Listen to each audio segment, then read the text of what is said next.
జై శ్రీరామ్ శ్రీమాత్రే నమః శ్రీ గురుభ్యో నమః 2024 సంవత్సరం సెప్టెంబర్ మాసంలో ద్వాదశ రాశుల వాళ్ళకి ఈ మాసం యొక్క మాస ఫలాలు. ఈ మాసం యొక్క మాస ఫలాలు ప్రసాదించే గ్రహ దేవతల యొక్క గోచార స్థితిగతుల్ని ప్రథమంగా మనం తెలుసుకుందాం. వృషభ రాశిలో గురుదేవుని సంచారము, మిథున రాశిలో మంగళ సంచారము. ఈ నెల బుధ భగవానుడు మూడు రాశుల్లో సంచరించబోతున్నారు. ఈ నెల 4వ తారీఖు వరకు కర్కాటక రాశిలో బుధ భగవానుడి సంచారం ఉంటుంది. 5వ తారీఖు నుంచి కర్కాటక రాశి నుంచి సింహ రాశిలోకి ఆయన అడుగు పెట్టబోతున్నాడు. అలాగే ఈ నెల 24వ తారీఖు నుంచి సింహ రాశిలో ఉన్న బుధ భగవానుడు కన్యా రాశి స్వస్థానగతుడు అవుతూ ఉన్నారు. సూర్యనారాయణమూర్తి స్వక్షేత్రమైన సింహరాశిలో సంచారం సాగిస్తూ ఉన్నారు ఈ నెల 16వ తారీఖు వరకు. అంటే మొదటి తారీఖు ఫస్ట్ నుంచి 16వ తారీఖు వరకు కూడా ఆయన సింహరాశిలో ఉంటారు. 17వ తారీఖు నుంచి సింహరాశిలోంచి కన్యా రాశిలోకి ఆయన అడుగు పెడతారు. శుక్ర భగవానుడు మరి కేతుదేవునితోటి కూడి కన్యా రాశిలో సంచారం చేస్తూ ఉన్నారు. ఈ నెల 19వ తారీఖు నుంచి ఆయన కన్యా రాశి నుంచి విడివడి ఆయన స్వక్షేత్రమైన తులారాశిలోకి వచ్చి స్వస్థానగతుడు అవుతూ ఉన్నాడు. స్వక్షేత్రమైన కుంభరాశిలో శనీశ్వరుడు వక్రించిన శనీశ్వరుడు సంచారం జరుగుతూ ఉంది. మీన రాశిలో రాహుదేవుని సంచారం జరుగుతూ ఉంది. ఈ గోచార గ్రహాలు ఈ గోచారంలో గ్రహ దేవతలు ఈ స్థానాల్లో ఉన్నాయి. ఈ మాసంలో ఉన్న ప్రత్యేక అంశం ఏంటంటే బుధ భగవానుడు 3 రాశుల్లో సంచారం చేస్తూ ఉన్నారు. కర్కాటక రాశి, సింహరాశి మరియు కన్యా రాశి. ఈ 3 రాశుల్లో అంటే 3 రాశుల యొక్క ఎనర్జీస్ని ఆయన క్యారీ చేస్తూ ఉన్నారు ద్వాదశ రాశుల వాళ్ళకి, అలాగే ద్వాదశ లగ్నాల వాళ్ళకి. ఏం ఎనర్జీస్ క్యారీ చేస్తూ ఉన్నారు? ద్వాదశ రాశుల వాళ్ళకి ఈ ఎనర్జీస్ పాజిటివ్గా ఉంటాయా, నెగిటివ్గా ఉంటాయా, ఈ తదితర విషయాలన్నీ కూడా ఇప్పుడు మనం ఒకసారి కూలంకుషంగా మాట్లాడుకుందాము. దానికంటే ముందుగా ఈ నెల 2 గ్రహాలు స్వస్థానం అంటే ఈ నెల 3 గ్రహాలు స్వస్థానంలో 4 గ్రహాలు స్వస్థానంలో ఉన్నాయి. అది ఎలానో నేను మీకు ఇప్పుడు చెప్తాను. కుంభరాశిలో శనీశ్వరుడు ఆల్రెడీ ఎప్పటి నుంచో స్వస్థానగతుడయ్యే ఉన్నారు. సూర్యనారాయణమూర్తి ఈ నెల 16వ తారీఖు వరకు ఆయన స్వక్షేత్రమైన సింహరాశిలో ఆయన సంచారం చేస్తాడు. 17 నుంచి స్వక్షేత్రం నుంచి విడివడి కన్యా రాశిలోకి వెళ్తాడు.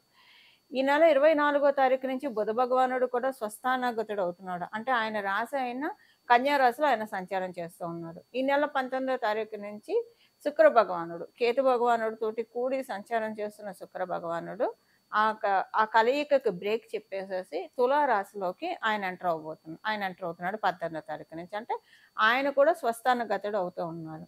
ఈ నెల అంటే గోచారంలో 4 గ్రహాలు స్వస్థానంలో ఉంటున్నాయి. అంటే మధ్య మధ్యలో స్వస్థానంలో ఉంటున్నాయి. నెలంతా కూడా లేకపోయినా నెలంతా స్వస్థానంలో ఉన్నదైతే శనైశ్వరుడు వక్రించి ఉన్నా కూడా ఆయన మకర రాశి వైపే కాబట్టి ఆయన ఒక్కడే నెలంతా స్వక్షేత్రగతుడే అన్నది. మిగతా గ్రహాలు రవి, బుధ మరియు శుక్రులు వీళ్ళు మధ్యలో స్వస్థానగతులు అవుతున్నారు. స్వస్థానం నుంచి వేరే రాశిలోకి వెళ్తూ ఉన్నారు. అయితే ఈ మాసంలో ఉన్న ప్రత్యేక అంశం ఏంటంటే మనకి ఈ మాసం చివరన కన్యా రాశిలో రవి బుధులు అంటే కన్యా రాశిలోకి సూర్యనారాయణమూర్తి 17వ తారీఖు నుంచి వచ్చేసిన బుధ భగవానుడు 24వ తారీఖు నుంచి ఈ రాశిలోకి వస్తున్నారు కాబట్టి ఇది బుధాదిత్య యోగం అని చెప్పాలి. బుధాదిత్య యోగము ద్వాదశ రాశుల వాళ్ళకి, ద్వాదశ లగ్నాల వాళ్ళకి అప్లికేబిలిటీ ఉంటుంది. ఎప్పుడైనా ఈ బుధాదిత్య యోగము కన్యా రాశిలో చాలా పవర్ఫుల్గా ఉంటుంది. అలాగే అంటే మోస్ట్ పవర్ఫుల్ అంటే బుధ భగవానుడికి అది త్రికోణ స్థానం కాబట్టి ఈ కన్యా రాశిలో పడే యోగాలు ఎప్పుడైనా కూడా మిగతా రాశుల్లో కంటే కూడా ఎక్కువ పవర్ని సూచిస్తూ ఉంటాయి. అది ఆ యోగం ఏంటంటే బుధాదిత్య యోగము. ఇంకా మిగతా రాశుల్లో కంటే అంటే మిగతా రాశుల్లో బుధాదిత్య యోగం ఉండదు. సింహరాశిలో ఏర్పడ్డా, మిథున రాశిలో ఏర్పడ్డా, మేష రాశిలో ఏర్పడ్డా, కన్యా రాశిలో ఏర్పడ్డా ఈ 4 రాశుల్లో కనుక బుధాదిత్య యోగం ఉంటే కనుక చాలా చక్కటి అద్భుతమైన రిజల్ట్స్ ఇస్తుంది ఈ యోగము. మిగతా రాశుల్లో అంత వీక్గా ఉంటుంది, అంత స్ట్రాంగ్గా అయితే ఉండదు. అయితే ఈ 4 రాశుల్లో కూడా ఎక్కువ బలోపేతమైన రాశి ఏదైనా ఉంది అంటే కనుక డెఫినెట్గా అది కన్యా రాశి అనే చెప్పాలి. ఎందుకంటే బుధ భగవానుడు ఆయన స్వక్షేత్రము మరియు త్రికోణ స్థానం కూడా కాబట్టి ఈ నెల ప్రత్యేకించి ఏంటంటే కమ్యూనికేషన్స్ అన్నీ కూడా ఈ నెల యూనిక్గా అప్లికేబుల్ అయ్యే పాయింట్ అందరికీ కూడా సర్వజనావళికి కూడా యూనిక్గా అప్లికేబుల్ అయ్యే పాయింట్ ఒక 2 మాట్లాడుకొని తర్వాత విడివిడిగా ఏ రాశుల వాళ్ళకి ఎలా ఉంటుందో మనం చూద్దాము. యూనిక్గా అప్లికేబుల్ అయ్యే పాయింట్ ఏముంటుందంటే మ్యాక్సిమం అందరితోటి రిలేషన్స్ చాలా కుదుట పడతాయి. సంబంధాలు మెరుగవుతాయి. సంబంధ బాంధవ్యాలు చాలా మెరుగవుతాయి. ఒకవేళ ఎవరైనా వాటిలతోటి బాధపడుతుంటే, అరే! మనల్ని అవతలోడు సరిగ్గా అర్థం చేసుకోవట్లేదని బాధపడుతున్న వాళ్ళకి డెఫినిట్‌గా మేబీ ఒకవేళ మీరు సమ్‌టైమ్స్ అజంప్షన్స్ వల్ల కూడా కొన్ని ప్రాబ్లమ్స్ వస్తాయి. ఊహాగానాల వల్ల కూడా కొన్ని ప్రాబ్లమ్స్ వస్తాయి. సపోజ్ ఒకవేళ అలాంటి ఊహాగానమే అవతల వాళ్ళ మీద మీకుండి వాళ్ళు మిమ్మల్ని అర్థం చేసుకోవట్లేదని మీరు బాధపడుతుంటే, అది తొలగిపోయే విధంగా కొన్ని సిట్యుయేషన్స్ క్రియేట్ అవుతాయి. అరే! నేనే తప్పుగా అనుకున్నాను. వాళ్ళు కరెక్ట్‌గానే ఉన్నారు అని అనుకుంటారు. నిజంగానే వాళ్ళు కనుక ఎవరైనా సరే తప్పుగా అనుకుంటుంటే వాళ్ళు తెలుసుకుంటారు. సో, ఇదనే కాదు ఎక్కడైనా ఏదన్నా ట్రాన్సాక్షన్స్‌లో ఇప్పుడు డబ్బు విషయాల్లో కావచ్చు, ఏదైనా వ్యవహారాల్లో ఎవరికైనా పొరపచ్చాలు వస్తాయి. అవన్నీ సెటరేట్ అవుతాయి. ఒక్క మాటలో చెప్పాలంటే అందరి మనసుల్లో ఉన్న పొరపచ్చాలన్నీ కూడా మాక్సిమం కట్ డౌన్ అవుతాయి. ఎప్పుడు కూడా ఇది కలియుగంలో మనం ఉన్నాం. ఏది 100% అయితే సాల్వ్ అయ్యే ప్రాబ్లమ్ ఉండదు. బట్ 70% సాల్వ్ అయ్యే ప్రాబ్లమ్స్ ఉంటాయి. ఆ 30% అనేది అనుభవించి తీరాల్సిందే. మనం ఏం చేయలేం. ఎంత గ్రహదేవతల ఆశీస్సులు మనకు అందిస్తూ ఉన్నా కూడా 30% అన్‌సర్టెనిటీ అనేది డెఫినిట్‌గా మన లైఫ్‌ని లీడ్ చేస్తూనే ఉంటుంది. అది కలిపురుషుడి యొక్క ప్రకోపం వల్ల. ఇక కొన్నిటికి మనం సరెండర్ అయితే కనుక మన లైఫ్ చాలా బాగా ఉంటుంది. సో, ఇప్పుడు నేను ఈ విషయం అంతా ఎందుకు చెప్తున్నా అంటే యూనిక్‌గా అందరి మధ్య మంచి సంబంధ బాంధవ్యాలు ఏర్పడతాయి. సో, వసుదైక కుటుంబకం అనే నానుడిని నిజం చేస్తున్నా అన్నట్లు ఈ మాసం చివరి నుంచి మనకి కొనసాగుతుంది. అంటే 24వ తారీఖు నుంచి ఇప్పుడు నేను చెప్పిందంతా 24వ తారీఖు నుంచి అప్లికేబిలిటీ ఉంటుంది. బట్ 17వ తారీఖు నుంచి కూడా దీనికి కర్టెన్ రైజర్ అని చెప్పాలి ఈ విషయానికి. ఇది అందరికి యూనిక్‌గా అప్లికేబిలిటీ ఉంటుంది. అదొక పాయింట్. అండ్ సెకండ్ థింగ్ ఏంటంటే అందరికీ కూడా మీరు అనుకుంటున్న కోరిక ఏదైతే ఉందో అంటే ఫైనాన్షియల్‌గా కావచ్చు, ఒక గృహం ఏర్పరచుకుందామని కావచ్చు, లేదంటే చదువుకోవాల్సిన వాటిల్లో కావచ్చు. ఇలా దేంట్లో అయినా సరే మీరు అనుకున్న వాటి విధంగా మీకు అవ్వకపోతూ ఉంటే ఈ మాసం దానికి తదనుగుణంగా మీరు ఏ పనులు చేస్తే మీరు అనుకున్న గోల్స్‌ని, మీరు అనుకున్న టార్గెట్స్‌ని మీరు రీచ్ అవ్వగలుగుతారో అలాంటి వాటిలకి గేట్‌వేస్ ఈ మాసం 17వ తారీఖు నుంచి ఓపెన్ అవుతాయి. ఇది ద్వాదశ రాశుల వాళ్ళకి, ద్వాదశ లగ్నాల వాళ్ళకి అందరికీ యూనిక్‌గా అప్లికేబుల్ అయ్యే పాయింట్స్ ఇప్పుడు నేను చెప్పినది. ఇప్పుడు మనము అసలు ఏ రాశి వాళ్ళకి ఈ మాసం అంతా ఎలా ఉంటుంది? అన్ని రాశుల వాళ్ళకి ఈ మాసం అంతా ఎలా ఉంటుందో మనం ఇప్పుడు చూద్దాము. సింహరాశిలో పుట్టిన వాళ్ళకి ఈ మాసం గోచర గ్రహస్థితులు ఏ విధంగా ఉండబోతున్నాయి? సింహరాశిలో పుట్టిన వాళ్ళకి అసలు ఓవరాల్‌గా మనం చూసుకుంటే కనుక చక్కటి శుభ సమయమే. మీకు మీ మాసాంతంలో 2వ స్థానంలో బుధాదిత్య యోగం ఏర్పడుతుంది. తృతీయ స్థానంలోకి శుక్రాచార్యుల వారు అడుగిడబోతూ ఉన్నారు. సో, అన్నీ మంచి గ్రహస్థితిలో ఉన్నాయి. ఆయన స్వక్షేత్రం కాబట్టి తృతీయం మంచిది. అదర్‌వైజ్ శుభగ్రహాలకు తృతీయం పూర్తిగా మంచిది కాదు. కానీ మంచిది. అంటే మనకి పనులన్నీ సానుకూలం చేసేది కూడా తృతీయ స్థానమే. ఇప్పుడు ఒక మనిషి ఒక పనికి చాలా కష్టపడతాడు. ఒక్కొక్కళ్ళు డబ్బులు సంపాదించడానికి కొంతమంది చాలా కష్టపడితే వస్తాయి. కొంతమంది అలా ఫోన్‌లలో డబ్బులు సంపాదించేస్తారు. కూర్చొని డబ్బులు సంపాదిస్తారు. లేదా 10 మందికి పనులు అసైన్ చేయడంతో డబ్బులు సంపాదించేస్తారు. ఇదంతా కూడా మన తృతీయ స్థానాన్ని బట్టి ఆధారపడి ఉంటుంది. అందుకని తృతీయ స్థానం చాలా వైటల్ రోల్ ప్లే చేస్తుంది. ఇప్పుడు ఎందుకు ఈ విషయాన్ని నేను ప్రస్తావిస్తున్నానంటే సింహరాశి వాళ్ళకి శుక్రాచార్యుల వారు ఎప్పుడైతే తృతీయ స్థానంలోకి అడుగిడబోతారు. సింహరాశి, సింహ లగ్నంలో పుట్టిన అందరికీ ఇది అప్లికేబిలిటీ ఉంటుంది. అప్పుడేంటంటే ఆయన మంచి అంటే మనకున్న చుట్టూ ఉన్న పనులన్నీ కూడా చక్కగా సులభతరం చేస్తారు. సులభతరం చేసి అందరిని స్మార్ట్ వేలో వర్క్ చేయండిరా అబ్బాయిలు, అమ్మాయిలు అని చెప్తారు శుక్రాచార్యుల వారు. అది ఇప్పుడు ఈ మాసంలో ఓవరాల్‌గా అందరికి అప్లికేబిలిటీ ఉంది. ఇప్పుడు మనం అసలు సెగ్మెంట్ వైస్‌గా ఎవరెవరికి ఎలా ఉందో మనం మాట్లాడుకుందాము. మొదటగా మనం గృహిణుల గురించి మాట్లాడుకుందాం. గృహిణియే కదా గృహలక్ష్మి. ఆమె తన ధర్మాన్ని, తన కర్తవ్యాన్ని చక్కగా నిర్వర్తిస్తే ఆ కుటుంబం చక్కగా సాగుతుంది. ఆ కుటుంబం చక్కగా సాగితే సమాజం బాగుంటుంది. అలాగే దేశం కూడా బాగుపడుతుంది. ఇంత కీ రోలు గృహిణులకు ఉంది కాబట్టి మొదటగా మనం ఆడవాళ్ళ గురించి మనం మాట్లాడుకుందాం. దాంతో పాటు మీరు ఉద్యోగం చేస్తూ ఉంటే, వ్యాపారం చేస్తూ ఉంటే, ఇంటికొస్తే మీ ఇంటికి మీరే మహారాణి. మీ ఇంటికి మీరే గృహలక్ష్మి కదండీ! సో, అలా ఉద్యోగం, వ్యాపారం చేసేవాళ్ళు కూడా ఇంటికొచ్చినప్పుడు మీకెలా ఉంటుంది? అంటే ఇంటికొచ్చినప్పుడు మీరు గృహిణిగా మీ మీ పాత్ర చేంజ్ అవుతుంది. ఇప్పుడు మగవాళ్ళకైతే ఒకటే పాత్ర ఉంటుంది. బయటున్నా అంటే భర్తగా, యజమానిగా ధర్మం ఉన్నా కూడా ఆడవాళ్ళతో పోలిస్తే మగవాళ్ళకి కొంత తగ్గుతుందనే చెప్పాలి. సో, ఇప్పుడు మీరు ఇంటికొచ్చినప్పుడు మీరు ప్లే చేసే వైటల్ రోల్ ఎలా ఉంటుందో మనం మాట్లాడుకుందాము. గృహిణులందరికీ కూడా ఈ మాసం చక్కటి శుభ సమయము. పనులన్నీ కూడానండి చాలా సులభతరం అవుతాయి. సో, అంటే మీరు ఎక్కువగా టైమ్ మేనేజ్‌మెంట్ మీద కాన్సంట్రేట్ చేస్తారు. ఏ పని ఎలా షెడ్యూల్ చేసుకోవాలి. గత కొంతకాలంగా పెండింగ్ ఉన్న వర్క్స్ అన్నీ, జడంగా ఉన్న వర్క్స్ అన్నీ ఈ మాసం అంతా కూడా చక కంప్లీట్ చేస్తారు. సపోజ్ ఇల్లు మొత్తం డీప్ క్లీన్ చేయాలనుకుంటున్నారు. 2, 3 నెలల నుంచి అది చేయలేక కొంత అబ్బా! ఇవాళ చేద్దాం, రేపు చేద్దాం అని పోస్ట్‌పోన్ చేస్తుంది. మీలో తెలియని చైతన్యం, ఉత్తేజం వచ్చేసేసి ఇలాగ పోస్ట్‌పోన్ చేసుకుంటూ ఉంటే అవ్వదు అని చెప్పి మొత్తం క్లీన్ చేసుకుంటారు. అలా ఏ పనైనా ఒక ఇల్లనే కాదు ఏ పనైనా మీరు పెండింగ్‌లో పెట్టుకొని ఉంటే కనుక అవన్నీ కూడా మొత్తం స్ట్రీమ్ లైన్‌లోకి తెచ్చేస్తాడు శుక్రాచార్యుల వారు. ఎందుకంటే ఈ మాసం ఆయన స్వస్థానగతుడు అవుతాడు కాబట్టి. మొత్తం స్ట్రీమ్ లైన్ పిల్లల విషయంలో కావచ్చు, లేదా ఏదైనా విషయంలో మీరు చాలా కాలం నుంచి చేద్దామని పోస్ట్‌పోన్ చేస్తున్న వర్క్స్ అన్నీ కూడా ఈ మాసం సానుకూలమవుతాయి. అవి సానుకూలమైతే మీకు ముందు మనశ్శాంతిగా ఉంటుంది. ప్రశాంతంగా మీరు చేసే ఒక కాసేపు ప్రశాంతంగా కూర్చోవాలన్నా, ఏదన్నా చేయాలన్నా మీకు టైం దొరుకుతుంది. టైం దొరుకుతుంది. మాసం మీరు ఎన్ని పనులు చేసినా సరే టైం అయితే బాగా చిక్కుతుంది. సమయం అనుకూలంగా ఉన్న ఆహ్, మాసం ఇది గృహిణీలందరికీ. అలాగే ఉద్యోగ, వ్యాపార ధర్మాలు నిర్వర్తిస్తూ గృహిణులుగా మీ ధర్మం నిర్వర్తించే స్త్రీలందరికీ కూడా ఈ విషయాలు వర్తిస్తాయి. వ్యాపారం చేసే ఉద్యోగస్తుల గురించి మొదటగా మనం మాట్లాడుకుందాము. ఉద్యోగస్తులందరికీ కూడా ఈ మాసం అనుకూలమైన సమయమే. అంటే ఉద్యోగస్తులకి ఈ మాసంలో ఎలా ఉంటుందంటేనండి, మీకు వృత్తిపరంగా అంటే మీరు చేసే వర్క్ ప్లేస్‌లో కొంత మీకు కాంపిటీటివ్ సక్సెస్‌ని మీరు గెయిన్ చేయగలుగుతారు. ఆహ్, సో, అంటే ఏదన్నా ఇప్పుడు మీరు ప్రమోషన్ తెచ్చుకోవాలని అనుకున్నారనుకోండి, ఈ మాసం దానికి అనుకూలంగా ఉంది. సో, ప్రమోషన్ అంటే మీతో పాటు ఇంకా ఉంటారు కదా! కొంతమంది ప్రమోషన్ కోసం ప్రయత్నించేవాళ్ళు. వాళ్ళందరి మీద వాళ్ళు కూడా ఓకే. వీళ్ళే కరెక్ట్ మనం కాదు అనుకునే విధంగా మీ వర్కింగ్స్ ఉంటాయి. మీ యాక్టివిటీస్ అలా ఉంటాయి. సో, ముందుకి ప్రోగ్రెషన్ ఉద్యోగస్తులందరికీ చాలా బాగా ఉంది. అయితే ఇక్కడ ఉద్యోగస్తులకి ఇంకొక విషయం ఏంటంటే కొంత మీకు ఏమంటారు ఫైనాన్షియల్‌గా కూడా ఏమన్నా లోన్ కోసం మీరు ప్రయత్నిస్తూ ఉంటే, ఆ లోన్ శాంక్షన్ అవ్వడానికి కూడా ఈ మాసం చాలా అనుకూలంగా ఉంది. శుక్రాచార్యుల వారి బలం వల్ల, అలాగే బుధ భగవానుడి యొక్క బలం వల్ల కూడా మీకు ఇదంతా కూడా చక్కగా భగవంతుడి ఆశీస్సులు అందుతూ ఉన్నాయి.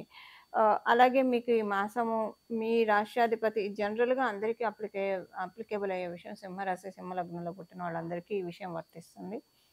మీకు పరిపూర్తి రాజయోగాన్నిచ్చే మంగళుడు లాభస్థానంలో సంచారం చేస్తూ ఉన్నాడు. కాలపురుషుడు కుండలిలోంచి తృతీయ రాశి, అలాగే మీ రాశి నుంచి లాభరాశిలో సంచారం చేస్తూ ఉన్నారు. సో, సింహరాశి, సింహలగ్నంలో పుట్టిన వాళ్ళందరికీ కూడా ఈ మాసము చాలా అనుకూలతల్ని చూస్తారు. ఏ విషయంలో కమ్యూనికేషన్స్‌లో అనుకూలతల్ని చూస్తారు. మరియు ఫైనాన్షియల్ మ్యాటర్స్‌లో మంచి అనుకూలతను చూస్తారు. ఈ ఫైనాన్షియల్ మ్యాటర్స్‌లో ఏంటంటే మీకు మీరు ఎక్కువగా మోటివేట్ చేసుకుంటారు. మనీ అంటే ఏం చేస్తే మనకి డబ్బులు ఇంకా బాగా సంపాదించవచ్చు. లేదా ఏం చేస్తే మన కెరియర్ మన ప్రోగ్రెషన్ బాగా వెళ్తుంది. వీటి మీద కాన్సంట్రేషన్ ఫోకస్ ఎక్కువ ఉంటుంది. ఏం సబ్జెక్ట్స్ స్టడీ చేస్తే మీకు ఇంకా బెటర్ అవుతారు. వీటి మీదే మీ ఫోకస్ ఉంటుంది. అంతా వాటిల మీదే ఉంటుంది. సో, వాటిల మీదే మీరు కాన్సంట్రేట్ చేస్తూ ఉండడం వల్ల ఏమవుతుందంటే డెఫినిట్‌గా ఒక మంచి పని మీద మీరు నిర్విరామంగా వర్క్ చేస్తారు ఈ మాసంలో. అందరికీ వర్తిస్తుంది. ఆ పని డెఫినిట్‌గా సక్సెస్‌ఫుల్ అవుతుంది. ఎందుకంటే మంగళ్ మిమ్మల్ని అలా ప్రేరేపిస్తాడు. ఖాళీగా కూర్చోనియడు. సో, ఏదో ఒక టాస్క్ మీకు ఇస్తూ ఉంటాడు. ఆయన టాస్క్ మేనేజర్ అనమాట ఇప్పుడు. సో, ఆ టాస్క్‌లు ఇస్తాడు, మీ చేత చేయిపిస్తాడు కూడా. ఇది అందరికీ వర్తిస్తుంది. ఇక మనం ఉద్యోగస్తుల గురించి ఇందాక మాట్లాడుకున్నాం కదా! వ్యాపారస్తుల గురించి చూస్తే కనుక, వ్యాపారస్తులకి కూడా చాలా అనుకూలంగా ఉంది. నిస్సందేహంగా చాలా మంచి శుభ సమయము. ఈ ఈ మాసం మీకు అంటే చాలా మంచి లాభాలను ఆర్జించే సమయం అండి వ్యాపారస్తులందరికీ కూడా. ఉన్న వ్యాపారం కాకపోతే కొత్తగా ఎక్స్‌టెన్షన్స్ ఏం చేయకూడదు. కొత్తగా ప్రొడక్ట్స్‌ని ఇన్‌పుట్ చేయడమో, లేదా కొత్తగా ఎక్స్‌టెన్షన్స్ చేయడానికైతే అనుకూలంగా లేదు. కానీ యథా రాజా తథా ప్రజ అన్న చందాన మీరు నిత్య దైనందిన జీవితంలో మీరు చేస్తున్న వ్యాపారం చాలా చక్కగా సక్సెస్‌ఫుల్ వేలో రూట్ అవుతుంది. వీటిని మీరు ఇంకా కొంచెం ఎక్కువగా ఫోకస్డ్‌గా ఉంటే, ఎక్కువగా మీరు డబ్బులొచ్చాయి కదా అని కొంచెం రిలాక్స్ అవ్వకుండా కొంచెం ఇంకా ఎక్కువ ఫోకస్ చేస్తే ఇప్పుడు టైం చక్కగా ఉంది. దీపం ఉండంగానే ఇల్లు చక్కబెట్టుకునే సమయంలో ఉన్నారు వ్యాపారస్తులు అందరూ సింహరాశి, సింహలగ్నంలో పుట్టిన వాళ్ళు. ఆ విధంగా మీరు ఫోకస్ చేస్తే కనుక చక్కగా వ్యాపారాభివృద్ధి, వ్యాపారం సాగడం ఉంటుంది. ఇప్పుడు మనం విద్యార్థినుల గురించి చర్చించుకోవాలి. విద్యార్థినులకేంటంటే ఈ మాసం అనుకూలంగానే ఉంది విద్యార్థినులకి. కాకపోతే కాంపిటీటివ్ సక్సెస్ అనేది తక్కువగా ఉంటుంది. మీరేదైనా కాంపిటీటివ్ ఎగ్జామ్స్‌కి అటెండ్ అవ్వాలన్నా, లేదా ఏదైనా పోటీల్లో మీరు ప్రత్యేకించి బ్యూటీ కాంపిటీషన్ ఇలాంటి వాటిల్లో ఏమన్నా ఫ్యాషన్ డిజైనింగ్ ఇలాంటి వాటిల్లో కొంత మీరు అలాంటి కోర్సులు నేర్చుకుంటున్నా, లేదా అలాంటి వాటిలకి వెళ్ళాలని అనుకున్నా కూడా కొంత ఈ మాసం పూర్తిగా అనుకూలంగా లేదు. అంటే పబ్లిక్ అట్రాక్షన్ అయితే మీరు డెఫినిట్‌గా క్యాచ్ చేయగలుగుతారు. బట్ సక్సెస్ రేట్ అనేది మీ జన్మ జాతకాన్ని బట్టి డిపెండ్ అయ్యి ఉంటుంది. మీ జన్మ జాతకం అనుకూలంగా ఉంటే గోచారం ఆపనైతే ఆపట్లేదు. కానీ గోచారం ప్రత్యేకించి కాంపిటీటివ్ సక్సెస్ అనే వర్డ్‌ని గట్టిగా ఇవ్వట్లేదు. అది గట్టిగా ఇవ్వట్లేదు కాబట్టి మీ జన్మ జాతకాన్ని అనుసరించి ఆధారపడి ఉంటుంది. అసలు మేము ఏ కాంపిటీషన్‌లో లేము అని అనుకుంటే హ్యాపీ. ఇంకా అసలు ఏ ఇబ్బంది లేదు. అంత చక్కగా ఉంటుంది విద్యార్థినులకి. ఆహ్, సీనియర్ సిటిజన్స్ గురించి కూడా మనం మాట్లాడుకుందాం. సీనియర్ సిటిజన్స్‌కి చక్కటి శుభ సమయము. ఆనందంగా ఉండే శుభ సమయము. మీకెవరైనా సరే మీ బంధువర్గంలో వాళ్ళతోటి కావచ్చు, లేదా ఎవరితోటైనా మీ పిల్లలతోటి కావచ్చు, ఏదైనా మనస్పర్ధలు అవి ఉంటే అవి సార్ట్ ఔట్ అయ్యే సమయం ఇది. ఎందుకో మీకు మీరే ఇనిషియేషన్ తీసేసుకుంటారు. ఎన్నాళ్ళు ఇలాగని చెప్పి ఒకసారి మీ వాయిస్ మీరే రైజ్ చేస్తారు. ఫస్ట్ అది వాగ్వివాదంగా అనిపించిన తర్వాత అది గుడ్ వేలో ఇన్ ఏ గుడ్ నోట్‌లో లీడ్ అవుతుంది. అంటే డెఫినిట్‌గా ఒక చిన్న డిస్కషన్ అయితే ఉంటుంది. చిన్న ఆర్గ్యుమెంట్ ఉంటుంది. సీనియర్ సిటిజన్స్‌కి వాళ్ళ కుటుంబ సభ్యులతో కావచ్చు, వాళ్ళ బంధువర్గంతో కావచ్చు. ఆర్గ్యుమెంట్స్ ఉంటాయి. కానీ గుడ్ నోట్‌లో వెళ్తుంది. అంతా మళ్ళీ చక్కగా హెల్తీ డిస్కషన్స్ కింద మారిపోతాయి. అంతా కూడా సాల్వ్ అయిపోతున్నాయి. ఏదన్నా ఉంటే మీ మనసులో ఉన్నవన్నీ కూడా క్లియర్ చేసుకుంటారు ఈ మాసంలో. ఇదొక పాయింట్ ఉంది. ఒకవేళ సీనియర్ సిటిజన్స్‌కి ఆస్తి పరంగా ఏమన్నా లావాదేవీలు ఉంటే వాటిల్లో కూడా మీరు సాల్వ్ చేసుకుంటారు. డిస్కషన్స్ ఉంటాయి, ఆర్గ్యుమెంట్స్ ఉంటాయి. బట్ స్టిల్ అవి సాల్వ్ చేసుకుంటారు. అమ్మాలనుకున్నా, కొనాలనుకున్నా, లేదా మీ ప్రాపర్టీ డిస్ట్రిబ్యూట్ చేయాలనుకున్నా, ఇలా రకరకాలుగా ఉంటాయి కదా! ఏ రకమైనా సరే సాల్వ్ అవుతుంది ఈ మాసం. కథ సాల్వ్ అవ్వడానికి ముందుగా ఫస్ట్ కొంచెం స్ట్రెస్‌ఫుల్‌గా కూడా ఉంటుంది. ఆ తర్వాతే అది మీకు సాల్వ్ అవుతుంది. ఇది ఈ మాసం యొక్క గోచార గ్రహస్థితుల ఫలితాలు సింహరాశి, సింహ లగ్నంలో పుట్టిన వాళ్ళందరికీ కూడా. ఈ మాసం చేసుకోవాల్సిన పరిహారం వచ్చేసేసి బుధాదిత్య యోగం కన్యా రాశిలో మనకి జరుగుతోంది. అందులో మనకి ఈ నెల 19వ తారీఖు నుంచి శుక్ర భగవానుడు కూడా స్వస్థాన గతుడు అవుతూ ఉన్నాడు తులా రాశికెళ్ళి. ఆ రాశిలో ఆయన చాలా కంఫర్టబుల్‌గా ఉంటాడు. వృషభ, తులా రాశులు, మకర, కుంభ రాశుల్లో ఆయన డెఫినిట్‌గా కంఫర్టబుల్‌గా ఫీల్ అవుతాడు. ప్రత్యేకించి తులా రాశి కళత్రకారకుడైన శుక్ర భగవానుడు కళత్ర స్థానాల్లో చాలా బాగా ఉంటాడు. కళత్రం అంటే కళ్యాణం, స్పౌస్ అనమాట. ఆడవాళ్ళైతే మగవాళ్ళు కళత్రం అంటారనమాట. కళ్యాణం అనమాట. కళ్యాణ కారకుడు, కళత్ర కారకుడు, స్పౌస్ అని చెప్పాలి. సో, కళత్ర స్థానం మనకి సహజ కాలపురుషుడి కుండలిలో కళత్ర స్థానం చాలా బలంగా ఉంది. సో, శుక్ర భగవానుడు తులా రాశిలో చాలా యాక్టివ్‌గా ఉంటాడు.